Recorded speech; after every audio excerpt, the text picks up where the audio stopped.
Hey everyone, Erica with the K here. I want to try to make this video quick, but since I posted that video talking about how Poshmark has changed their seller fees, so instead of being 20%, it's either $1, $2, $3, and then on top of that, 5.99%. So in almost every case, this is beneficial to the seller. I think the only one that I noticed is if something sells for $15, there's a few cents difference where it used to be more in favor for the seller and now it's not. But that's not the reason why I'm coming on with this video. Since I posted that video, I had somebody comment saying that buyers aren't buying now because they're scared of this new thing that Poshmark is doing.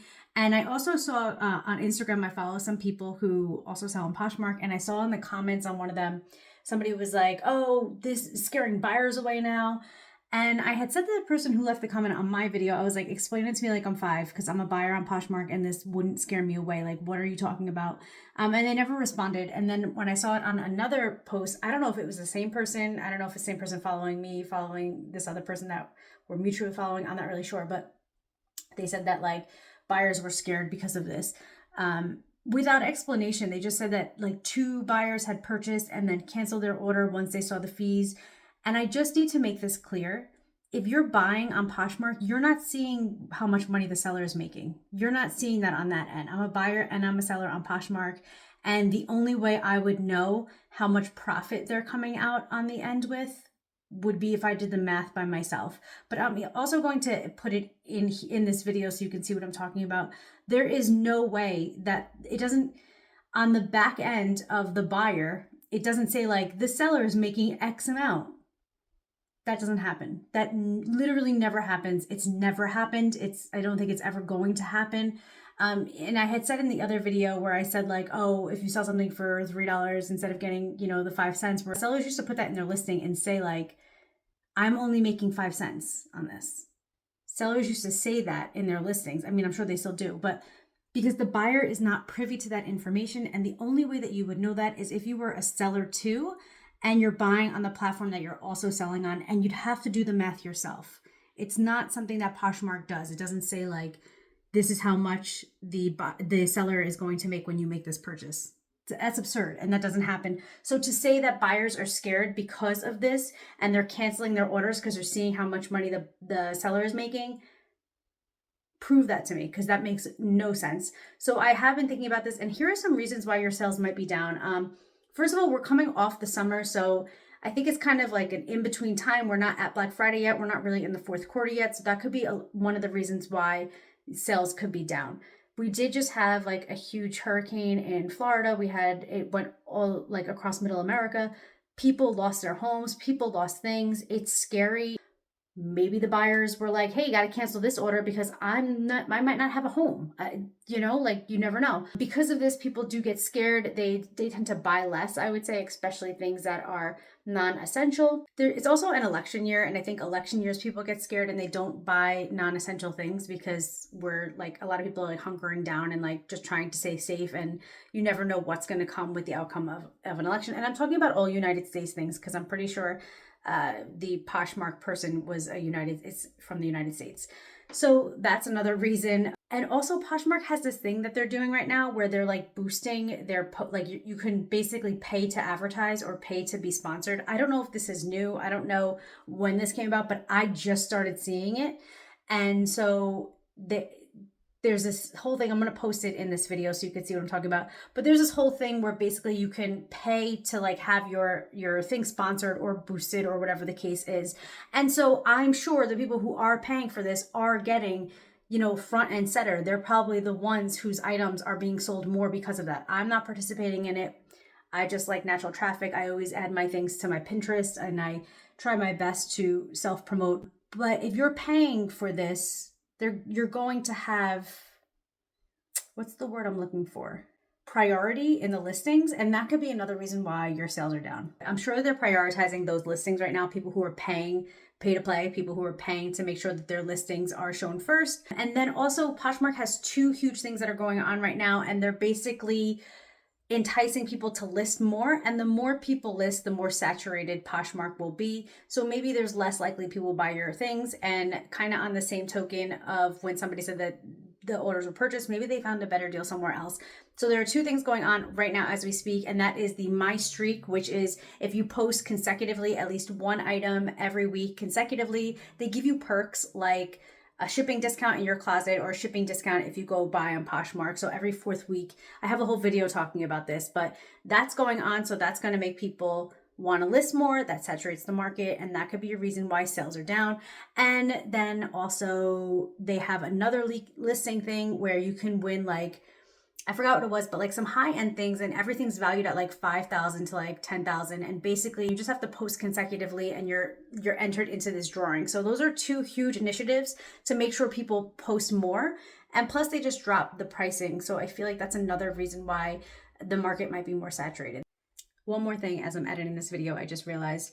So Poshmark is also doing for the United States for any Posh ambassadors in the United States. So I have this, you get $5.95 shipping. So anybody who comes to your closet will pay $5.95 shipping. So if you're somebody who's heavy into giving big shipping discounts or even little shipping discounts, this could maybe have people, like, if you don't drop the price as much because you're more into giving a shipping discount, well, this could also make it so that like other people don't even have to give a shipping discount, because Poshmark is eating like the cost of this for Posh ambassadors, and it's going until December. So I feel like that could also be a reason. I don't know if I'm explaining that right, but let me try to explain it again. If you're somebody who keeps your prices higher, but offers a shipping discount, Poshmark is offering a shipping discount across the board to all Posh ambassadors in the United States. So all their closets have a shipping discount right now, regardless of what you do on your own sales. So that could be another reason why somebody might not be shopping in your closet, because maybe they're like, oh, there's tons of closets right now that have shipping discounts. I don't have to just go to the closet that has a shipping discount. Or maybe this person has better prices and they have the $5.95 shipping discount. So that could also be another reason. These are just speculation, they're not facts, but there's so many more things that I think are likely to be a reason that somebody wouldn't be shopping in your closet right now, or your sales might be down. And I don't think it has anything to do with them not shopping from you because the seller fees are down. That's just a hard one for me. This has been a very humbling experience, I have to tell you. So I, this morning, made a purchase on Poshmark, the first one since the fee structure has changed. And it was an item for $10, and they sent me an offer for $7. And I said to my husband, I was like, I think it was a gift for somebody. I was like, I think we got to buy this. Like, it's a really good price. And so I was like, well, there is going to be shipping on top of it. I was like, it's going to be like about $8. So I was thinking like, it's going to come to like $15, and it came to like 18 and change. And I was like, wait a second, this doesn't make any sense to me. I'm going to have it all on the side here so you guys can see. But I was like, this doesn't make any sense to me. Like, I just got the, what? And so I went into the actual purchase thing, and it said that there is estimated tax, which definitely doesn't make sense to me, because you know where I'm buying from and you know where they're shipping from. So why is it still estimated after I'm finishing this transaction? It would be a definite tax. And I always thought that you're only taxed if I live in New York. I only pay tax on things that I'm buying from New York sellers. That's what I always thought the tax was. I don't know if that's changed recently. So I don't know why it would still be estimated. And then there's also the buyer protection, and it's like $1.97. I don't know if that's a flat fee. I don't know if that's a percent. They both seem to be about 10% of the total. So that's the $7 for the item and the $8 for the shipping. They both seem to be about 10%. So the tax was about $1.40, and the buyer protection was like almost $2. And so that is discouraging. I am a super, super discounted shopper, and I like to know exactly what I'm getting into. And I feel like if that's what the person who left the comment on my video saying that like buyers are scared because of this, like if that's what you're talking about, I agree 100%. Very humbling experience. I'm sorry that I said, explain to me, like, if you explained it, I think I would have understood better, because it's not a matter of the new fee structure. It's a matter of these extra fees that they're tacking on to the buyer now instead of the seller. It just doesn't really make any sense, and it's kind of discouraging. I still finished my transaction, but I totally understand that. So I think what I'm personally going to do is just put my entire closet on sale right now, because I think I might change platforms.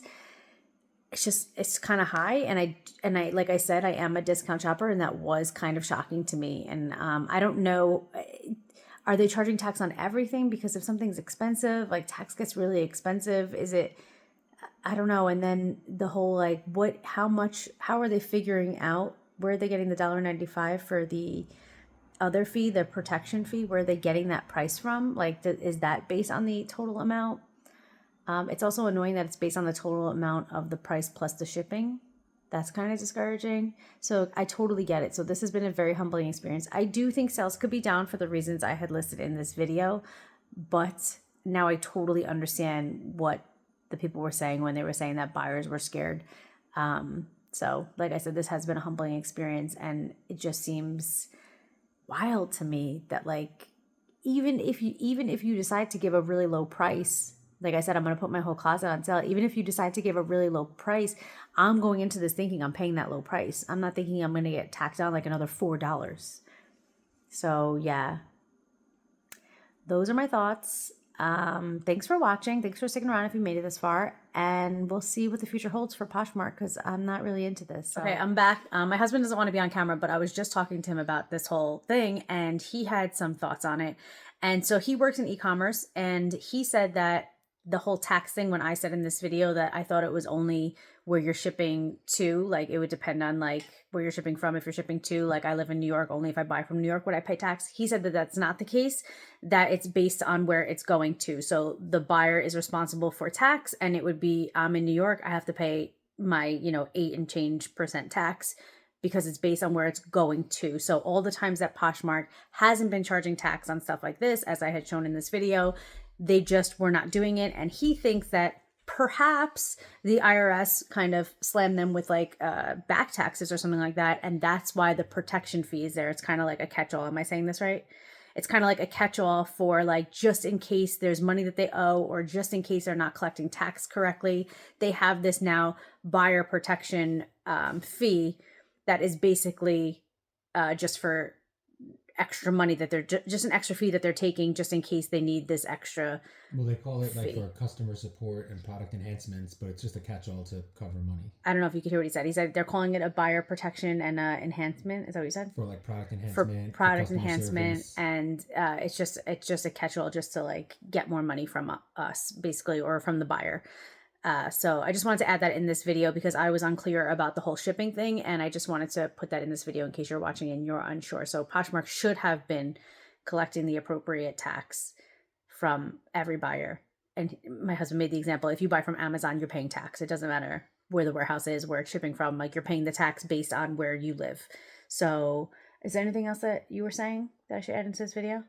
That was originally with the internet, I think it just wasn't able to calculate taxes properly, and a lot of people got away with not charging tax and charging the wrong tax or whatever it may be, and people got used to that. But yeah, the IRS came down on people, and you have to charge the appropriate tax to a ship to address. I hope that you could hear what he's saying.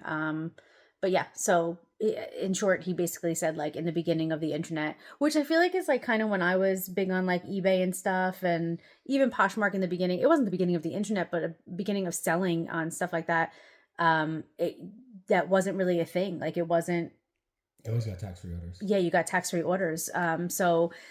And Poshmark handled the tax. So as a seller, Poshmark would be like, hey, we just sent X amount of dollars to the IRS based on this sale that you made. I never had to deal with that as a seller on Poshmark. And Poshmark is the only platform currently that I do sell on. As I had said a little bit before in this video, I am going to look into other alternatives, but Poshmark did collect that tax on behalf of the seller and ship it, send it to the IRS for taxes. Anything else? That was it. All right, that's it. I love you guys, and I'll see you later. Bye.